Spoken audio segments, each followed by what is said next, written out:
예배로 나오신 성도님들을 주님의 이름으로 환영합니다. 하나님께 예배하는 사람은 영과 진리로 예배해야 합니다. 아멘.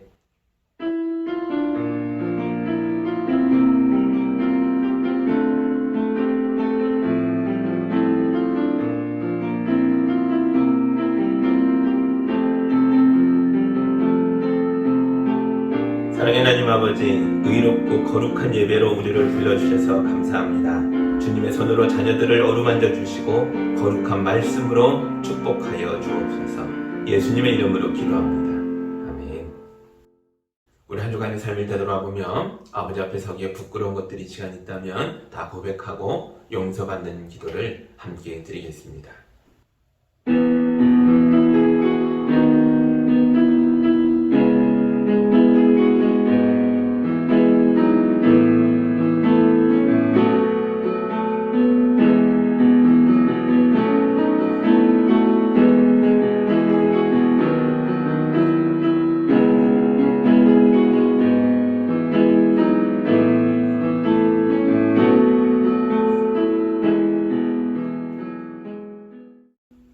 우리 주님이 주시는 용서와 치유와 화해의 말씀을 들으시기 바랍니다. 육신의 아버지는 잠시 동안 자기들의 생각대로 우리를 징계하였지만 하나님께서는 우리를 자기의 거룩하심에 참여하게 하시려고 우리에게 유익이 되도록 징계하십니다.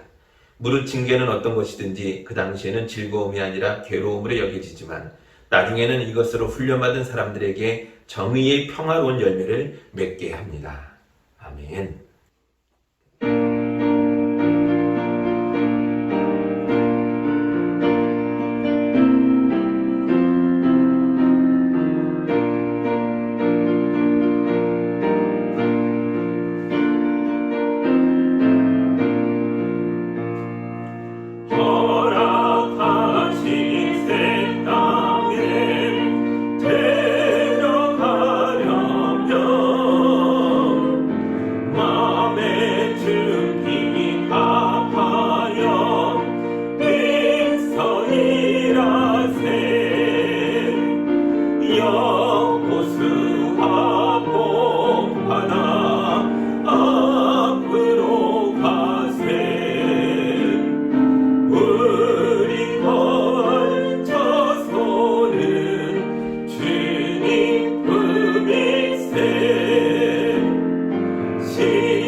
오늘 우리에게 주시는 하나님의 말씀은 마태복음 9장 9절에서 13절까지의 말씀입니다.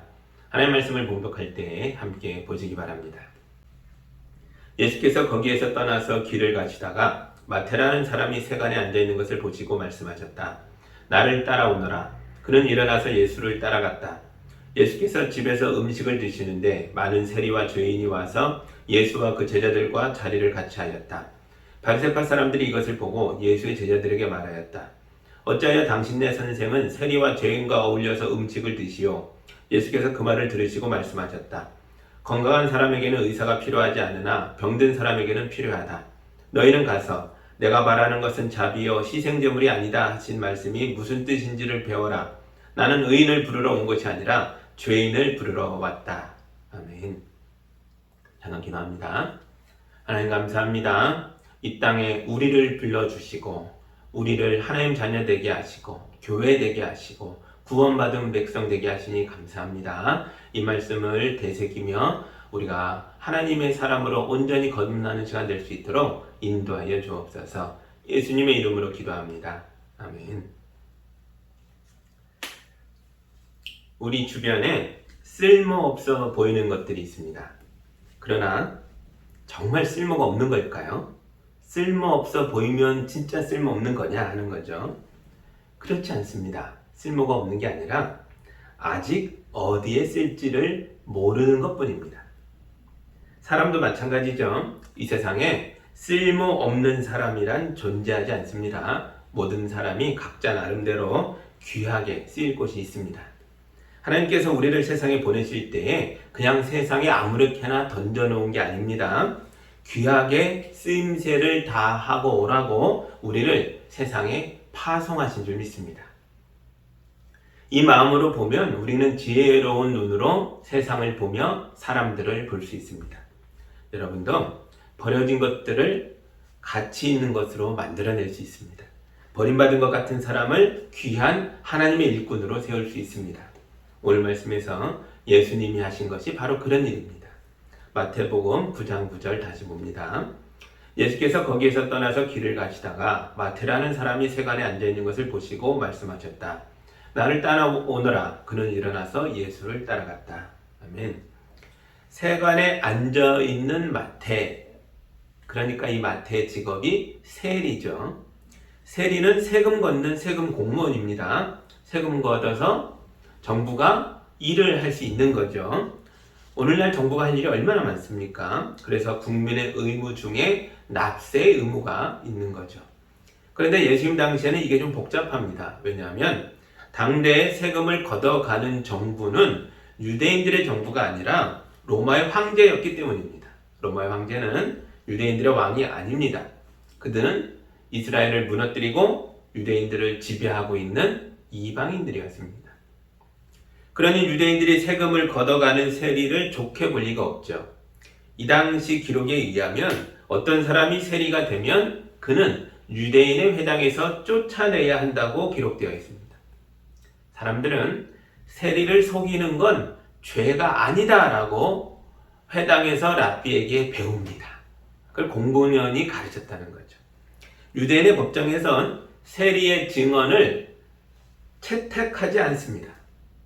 더 심하게는 세리를 사위로 맞이하려는 사람들이 거의 없었기 때문에 세리들 대부분이 결혼하지 못하고 평생 독신으로 사는 경우가 많이 있었다고 합니다. 그래서 세리들은 창기와 어울리는 일이 많았습니다. 성경에 세리와 창녀들이라고 둘을 붙여서 말하는 경우가 여러 번 나오는데요. 이게 우연이 아닙니다. 그만큼 이들이 서로 잘 어울려 다녔기 때문인 것이죠. 그러니 예수님이 세간에 앉아있던 마태를 보고 나를 따라오너라 라고 부르시는 것은 이 당시의 시대적 정서를 고려하면 가히 혁명적인 사건이라고 볼 수 있는 것이죠. 오늘날에도 우리 예수님이 저와 여러분을 불러 하나님 나라의 일꾼으로 만드셨습니다. 혹시 여러분 중에 저는 하나님 나라의 일꾼 되기에 너무나 부족해서 자격이 안 됩니다, 이런 생각을 하는 분이 있습니까? 맞는 말입니다. 절대적으로 사실입니다. 우리 모두는 예수님의 제자가 되기에는 한없이 부족한 사람들입니다. 예수님은 하나님 나라의 일꾼으로 경건한 바리새파 사람들이나 율법학자들이나 제사장을 부르신 게 아닙니다. 우리에게 이게 얼마나 다행인지 모릅니다. 부족한 사람들을 거룩한 교회로 불러주신 이 은혜에 감격하면서 신앙생활을 열심히 해 나가시기 바랍니다. 예수님의 부르심을 받은 마태는 즉시 세관을 박차고 나와 예수님을 따라갔습니다. 부르셨고 따라갔다. 이거는 선생님과 제자의 관계가 되었다라는 뜻이죠. 엄청나게 놀라운 결단력입니다. 이때 마태는 이 유명한 랍비가 나를 제자로 부르다니 이건 내 인생에 다시 없을 큰 사건이다. 이렇게 생각했겠죠. 그러나 세관을 박차고 나왔다고 해서 이날 마태가 완전히 새 사람으로 탈바꿈한 건 아닙니다. 사람이 이렇게 한순간에 변하는 게 아니죠. 10절을 볼까요? 예수께서 집에서 음식을 드시는데 많은 세리와 죄인이 와서 예수와 그 제자들과 자리를 같이 하였다. 아멘. 마태가 예수님과 제자들을 자기 집에 초대했습니다. 그리고 자기 직원들도 다 불러들였는데요. 그들이 어떤 사람들이라고요? 모두 죄인들과 세리들이었습니다. 이 사람들의 생활이 건전했을까요? 그렇지 않았겠죠. 그래서 일반인들은 이런 사람들이 한 자리에 모여 있는 것만 봐도 눈살을 찌푸렸을 겁니다. 11절입니다. 바리새파 사람들이 이것을 보고 예수의 제자들에게 말하였다. 어찌하여 당신네 선생은 세리와 죄인과 어울려서 음식을 드시오? 아니나 다를까 바리새파 사람들이 와서 예수님의 제자들에게 항의를 합니다. 왜 세리와 죄인들과 어울려 밥을 먹고 있느냐 이렇게 따지고 있죠. 이런 질문이 나올 정도로 마태의 집에 모여 있는 사람들이 시끌벅적하게 담장 밖으로 웃음소리가 나가고 이렇게 시끄러운 소리가 나갈 정도로 잔치를 크게 벌였나 봅니다. 그래서 봤더니 모두 혀를 찰 만큼 상종하고 싶지 않은 그런 사람들이 모여 있었던 거죠. 만약 마태가 또 마태의 친구들이 사람들에게 새로운 모습을 많이 보여줬다면 이들의 평가가 달라질 수 있었을 겁니다. 그러나 아직은 달라진 게 없는 거죠. 이들은 여전히 세리고 창녀고 죄인들이었습니다. 다만 이제야 비로소 예수님을 믿고 따르기로 결심한 것뿐입니다. 예수님도 이런 사실을 잘 알고 있습니다. 그래서 지금 이 죄인들과 함께 밥을 먹고 계시는 겁니다. 12절과 13절입니다. 예수께서 그 말을 들으시고서 말씀하셨다. 건강한 사람에게는 의사가 필요하지 않으나 병든 사람에게는 필요하다. 너희는 가서 내가 바라는 것은 자비요 희생제물이 아니다 하신 말씀이 무슨 뜻인지 배워라. 나는 의인을 부르러 온 것이 아니라 죄인을 부르러 왔다. 아멘. 예수님 시대에는 밥을 같이 먹는 사이라는 것이 곧 친구라는 것을 의미했습니다.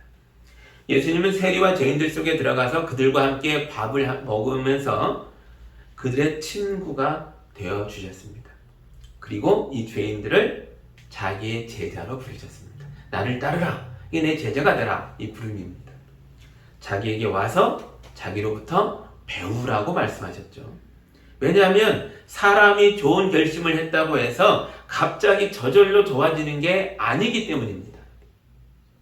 평소에 공부를 해본 적 없는 학생이 이제부터 공부해야지 라고 결심하면 갑자기 공부가 저절로 되고 열심히 하게 됩니까? 그렇지 않습니다. 학원을 가든지 독서실에 가든지 공부를 열심히 하는 사람들 속에 들어가서 공부를 열심히 하는 사람들을 보면서 그들을 따라잡고 닮아가려고 노력하게 돼야만 공부하게 되는 거죠. 영어를 잘하고 싶으면 외국인 친구를 사귀십시오. 그게 단어장 들고 다니며 영어 단어 몇 개 외우는 것보다는 훨씬 더 많이 도움이 될 것입니다. 여러분이 이제부터 새 사람이 되겠습니다 라고 결심했다고 해서 갑자기 새 사람이 될 수 있는 게 아닙니다. 우리는 새 사람이 어떤 사람인지를 모릅니다. 죄인이 새 사람 되기로 결심했다면 누가 새 사람인가를 알아봐야 되고 그 사람을 찾아가서 그 사람을 만나야 합니다. 그의 선한 영향력을 입어서 그 사람을 닮으려고 노력하는 가운데 우리가 새 사람이 되어가는 것입니다. 세리 마태는 자기 쇠관을 박차고 나와서 예수님의 뒤를 따라갔습니다. 마태는 예수님과 함께 먹고 마시며 날마다 예수님에게 배웠습니다. 그는 매일매일 예수님을 닮아갔습니다. 그래서 이 사람이 마침내 새 사람이 되어 우리가 읽은 이 마태복음을 기록한 사람이 된 거죠. 마태가 마태복음 9장에 이 사건을 기록할 때에 그의 마음이 어땠을까요? 예수님이 세상 사람 모두에게 손가락질 받던 자기를 제자로 부르시는 장면까지 써놓고 눈물이 왈칵 쏟아져서 잠시 기록을 멈추고 밖에 나가서 한바탕 울고 와서 이 기록을 이어갔을 것 같습니다. 여러분, 이게 바로 복음입니다. 이것이 바로 마태가 기록한 예수님의 이야기가 마태복음이라고 불리는 이유입니다. 마태복음 10장 2절에서 4절까지의 말씀을 보면 12제자의 명단이 기록되어 있습니다. 제가 이 명단을 읽어드립니다. 12사도의 이름은 이러하다. 첫째로 베드로라고 부르는 시몬과 그의 동생 안드레와 세베대의 아들 야고보와 그의 동생 요한과 빌립과 바돌로메와 도마와 세리 마테와 알페의 아들 야고보와 다데오와 열혈당원 시몬과 예수를 넘겨준 가룟 사람 유다이다. 아멘. 마태는 제자들의 이름 앞에다가 어부 베드로, 어부 안드레, 어부 야고보, 어부 요한 이렇게 쓰지 않았습니다. 그냥 다 이름으로 썼죠. 베드로와 안드레와 야고보와 요한과 빌립과 바돌로메와 이렇게 썼는데요. 자기 차례가 됐을 때 자기 이름에다 뭐라고 썼어요? 여러분 들으셨죠? 세리 마테라고 썼습니다. 왜 굳이 밝히지 않아도 될 자신의 과거를 기록한 겁니까? 그것도 결코 자랑스럽지 않은 어두운 과거입니다. 왜냐하면 그는 이 책을 읽고 있는 우리들에게 예수님이 복음이시다라는 걸 말해주고 싶었기 때문입니다. 예수님이 나 세리 마태, 이 죄인 마태를 제자로 삼으셨다. 이 죄인이 예수님 만나 변하여 새 사람이 되었다. 이 책을 읽고 있는 당신도 새 사람이 될 수 있다. 이걸 가르쳐주고 싶은 거죠. 오늘날 우리에게는 예수님의 이름으로 세워진 교회가 있습니다. 예수님이 세리 마태를 부르셨던 것처럼 예수님의 몸인 교회도 죄인들을 예수님께로 불러냅니다. 예수님이 세리마태의 집에 가서 죄인들과 함께 먹고 마시며 그들의 친구가 되어줬던 것처럼 우리도 세상 속에 들어가 죄 가운데서 고통받고 있는 사람들의 손을 잡아주며 죄인들의 친구가 되어 주어야 합니다. 그때 우리는 세리마태가 사도 마태로 변화되는 걸 보게 될 것입니다. 아니, 우리 자신이 교회 안에서 예수님 만나고 예수님을 배우고 예수님을 닮아가는 것을 보게 될 것입니다. 날마다 예수님을 닮아가고 날마다 그리스도의 장성한 분량에 이르기까지 성장해 가는 우리 성도들이 다 되기를 주님의 이름으로 축복합니다. 아멘. 그러나 마태가 기록한 제자 명단에는 예수를 넘겨준 가룟 유다라는 이름도 나오고 있다는 걸 기억해야 합니다.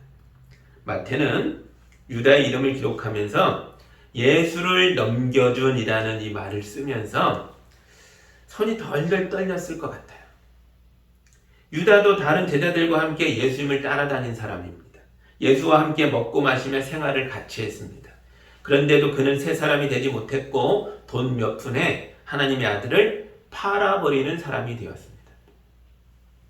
마태는 자기와 유다 사이에 차이점이 거의 없다는 걸 잘 알고 있습니다. 둘 다 예수님의 제자입니다. 둘 다 예수님과 함께 공동체 생활을 했습니다. 그래서 유다의 이름을 적으면서 마태가 두려움을 많이 느꼈을 거라는 거죠. 나도 유다처럼 다시 죄인으로 돌아가 버릴 가능성이 얼마든지 있다. 그런 생각이 들지 않았겠습니까?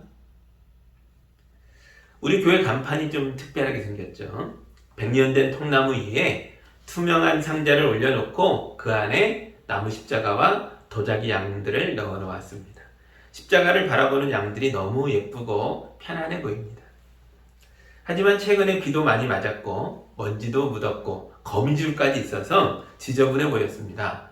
그래서 얼마 전에 제가 상자와 상자 안에 있던 오브제들을 다 가져와서 깨끗하게 닦아서 지난 금요일 밤에 다시 조립해 놓았습니다.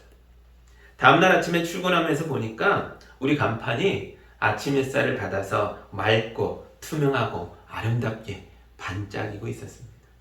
너무 기분이 좋았습니다. 그런데 가까이 와서 보니까 투명한 상자 안에 거미줄이 또 있었습니다. 상자가 깨끗하니까 거미줄과 그 거미줄 안에 앉아있는 작고 통통한 거미 한 마리까지 아주 잘 보이더라고요. 그 거미를 보면서 아이고 하는 한숨이 나왔습니다. 이 아이가 아마도 통나무 안에 숨어 있었나 봅니다. 간판 속에 작은 거미가 남아있으니까 더러운 간판을 깨끗하게 청소를 했는데도 불과 하룻밤 사이에 거미줄이 다시 쳐졌습니다. 사람도 그렇습니다. 죄인이었던 우리가 십자가 위에서 흘리신 예수님의 피로 목욕하고 깨끗해졌습니다. 하나님께서 죄를 회개하고 목욕한 우리를 자녀로 삼아주시고 우리에게 영광의 옷을 입혀주셨습니다. 이제 정결하고 아름다운 우리가 이렇게 모여 하나님께 예배하고 있습니다. 그런데 가까이서 보니까 우리 안에 거미줄이 껴있는 게 보입니다. 깊숙하게 숨어있던 거미가 기어나와서 하룻밤 사이에 거미줄을 또 친 거죠. 예수님께서 자기의 허리에 수건을 두르시고 제자들의 발을 씻겨준 다음에 이런 말씀을 하셨습니다. 요한복음 13장 10절에 있는 말씀을 읽어드립니다. 예수께서 그에게 말씀하셨다. 이미 목욕한 사람은 온몸이 깨끗하니 발밖에는 더 씻을 필요가 없다. 너희는 깨끗하다. 그러나 다 그런 것은 아니다. 예수님께서 손수 제자들의 발을 씻겨줬습니다. 제자들은 예수님의 사랑의 손길을 통해 모두 깨끗해졌습니다. 그러나 다는 아니었습니다. 예수님이 나를 깨끗하게 씻겨주는 그 시간에도 가룟 유다는 이 좋으신 예수님을 팔아넘길 생각을 하고 있었죠. 유다의 마음속에 거미가 숨어 있었습니다. 바로 욕심이라는 거미입니다. 요한복음 12장에 가룟 유다 마음에 숨어있는 욕심에 대한 이야기가 기록되어 있습니다. 어떤 여자가 귀한 향유를 가져와서 예수님의 발에 붓고 자기 머리카락으로 닦아드렸습니다. 이걸 보고 유다가 그 여자에게 소리쳤습니다. 이 향유를 300데나리온에 팔아서 가난한 사람들에게 주지 않고 왜 이렇게 낭비하는가?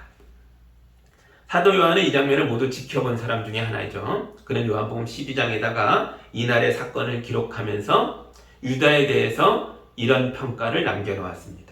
12장 6절입니다. 그가 이렇게 말한 것은 가난한 사람을 생각해서가 아니다. 그는 도둑이어서 돈자루를 맡아가지고 있으면서 거기에 든 것을 훔쳐내곤 하였기 때문이다. 욕심이라는 거미가 유다의 마음에 거미줄을 치고 있었다라는 말이죠. 그래서 유다의 눈에는 예수님을 찾아온 여자가 보이지 않았습니다. 이 여자의 눈물도 예수님에 대한 사랑도 고백도 아름다운 헌신도 전혀 보이지 않았습니다. 대신 값비싼 향유만 보입니다. 저게 얼마짜리인데 저걸 팔아서 돈으로 바꿔서 날 주지. 저 귀한 걸 낭비하다니 이게 무슨 미친 짓인가. 유다의 마음속에 있던 생각이 결국 입 밖으로 나와버린 거죠. 이날 예수님은 화를 내는 유다를 말리시면서 이렇게 말씀하셨습니다. 그대로 두어라. 그는 나의 장례식 날에 쓰려고 간직한 것을 쓴 것이다. 가난한 사람들은 언제나 너희와 함께 있지만 나는 언제나 너희와 함께 있는 것이 아니다. 아멘. 유다가 예수께서 하시는 말씀을 새겨 듣고 욕심에 빠져있는 자기 자신을 반성하고 돌이켰다면, 새 사람이 되어 노력했다면 많은 것들이 달라질 수 있었습니다. 그러나 그는 그러지 않았습니다. 12 제자 중에 하나로서 누구보다 예수님 가까이 서 있었는데도 그는 예수님을 닮으려고 하지 않았습니다.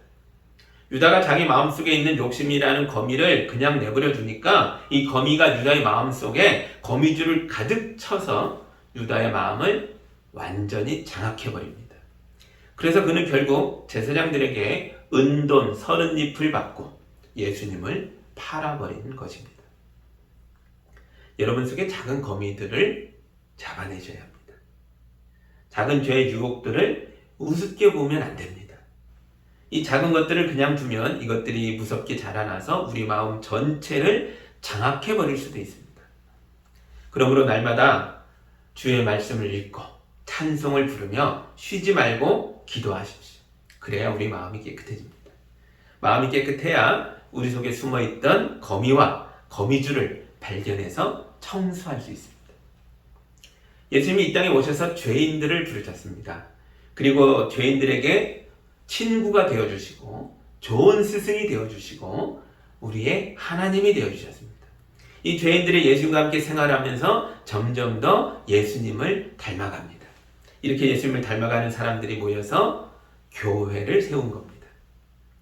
여러분은 예수님의 몸인 교회 안에 들어와 있는 사람들입니다. 이것은 엄청난 특권이고 은혜입니다. 선포되는 말씀과 거룩한 예배와 아름다운 성도들의 교제를 통하여 여러분도 날마다 예수님을 닮아가는 거룩한 성도들이 다 되기를 주님의 이름으로 축복합니다. 아멘. 기도하겠습니다. 사랑의 하나님 아버지 감사합니다. 우리에게 예수님을 보내주셔서 우리 예수님이 이 죄인들을 부르셔 친구가 되어주시고 우리를 제자 삼아 예수님 닮은 자들로 양육하여 주시니 감사합니다. 어머니 같은 교회를 통해 말씀을 받고 성도의 교제를 통해 젖을 먹는 것처럼 우리가 자라게 되니 감사합니다. 이제 좀 더 성장하고 성숙한 자들 되어 나만이 아니라 내 가족과 이웃도 살려내는 자로 살아갈 수 있도록 인도하여 주옵소서. 예수님의 이름으로 기도하옵나이다. 아멘.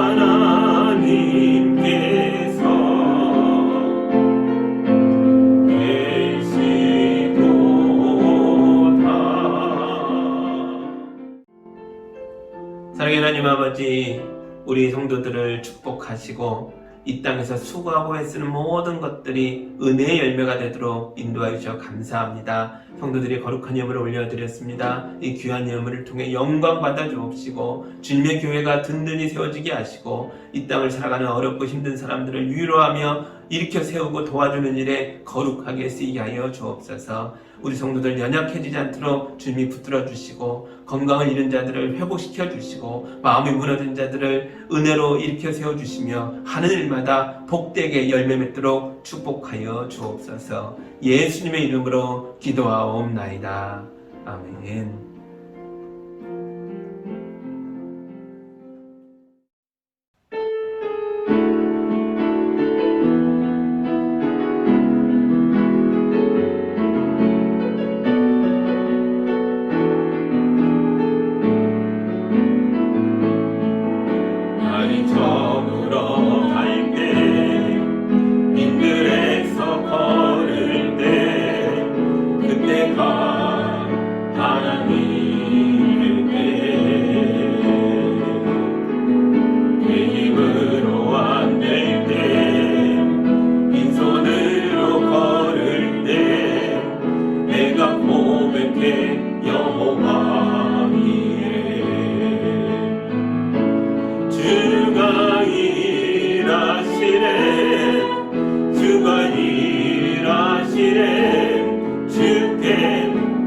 아끼지 않는 자에게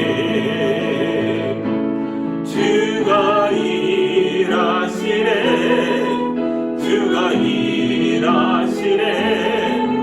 신뢰하며 걷는 자에게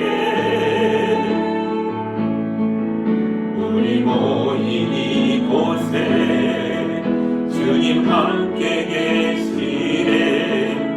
누리네 아버지 은혜.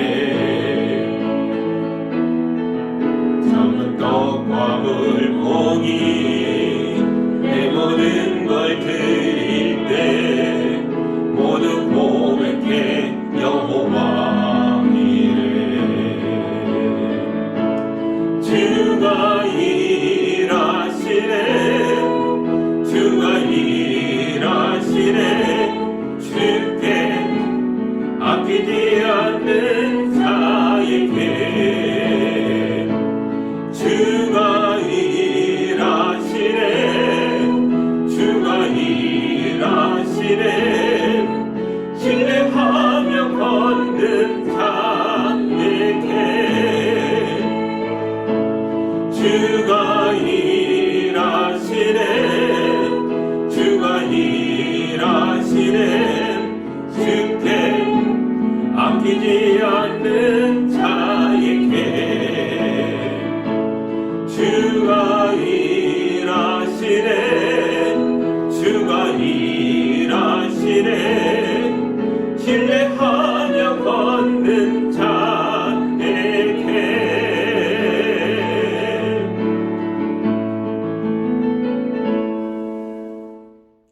이제는 우리를 위해 십자가에 오르셨던 예수 그리스도의 은혜와 우리를 위하여 그 아들을 내어놓으신 하나님의 크신 사랑과 우리 안에 오셔 함께 동행하며 주님의 십자가를 보고 따르게 하시는 성령님의 인도하심이 우리 성도들과 삶과 가정과 일터 위에 이제로부터 영까지 함께 하기를 간절히 축원하옵나이다.